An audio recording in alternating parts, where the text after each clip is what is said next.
জাহাদিপাড়ায় রহস্যময় পানীয় জল। নবছর পরও ট্যাপ থেকে নির্বিচারে ঝরিয়ে পড়ছে জল। নেই কোনো সোলার বা মোটরের ব্যবস্থা।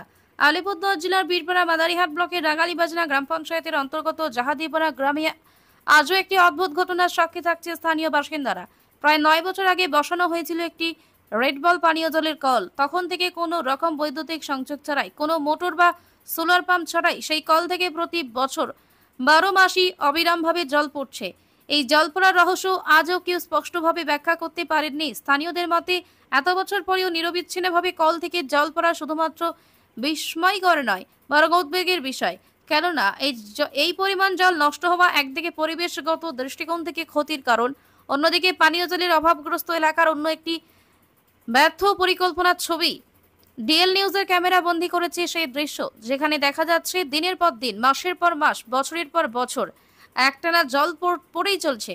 অথচ পুরো প্রকল্পে নেই কোনো পর্যাপ্ত রক্ষণাবেক্ষণ ব্যবস্থা, নেই সোলার চালিত পাম্প কিংবা কোনো প্রয়োজন অনুযায়ী জল উত্তোলনের পরিকল্পনা।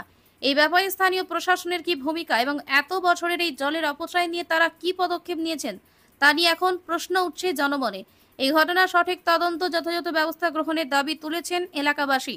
শুধু প্রকল্প চালু করলেই নয়, তার রক্ষণাবেক্ষণ ও কার্যকারিতাও সমানভাবে জরুরি। এই বার্তা পৌঁছে দেওয়ার চেষ্টা করছে ডিএল নিউজ। তবে এই জল একেবারে ফিল্টারকে হয়তো ফেল করে দিবে। 24 ঘন্টা 7-8 বছর ধরে কিন্তু এই জল প্রতিনিয়ত এইভাবে কিন্তু বের হতে থাকে। আর এই জল একেবারে পরিষ্কার, দেখতে পাচ্ছেন। আমি নিজে খেলাম জল, মনে হয় যে ফ্রিজ থেকে বের হচ্ছে। দেখুন, হয়তো ঠিক লেয়ারে পড়ছে।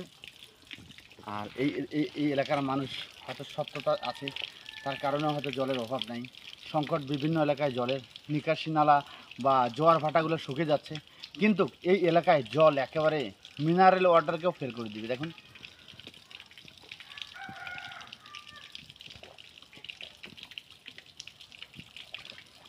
দেখতে থাকবেন ডিএল নিউজ। সত্যতা নিয়ে আমরা খবর করি। ধন্যবাদ।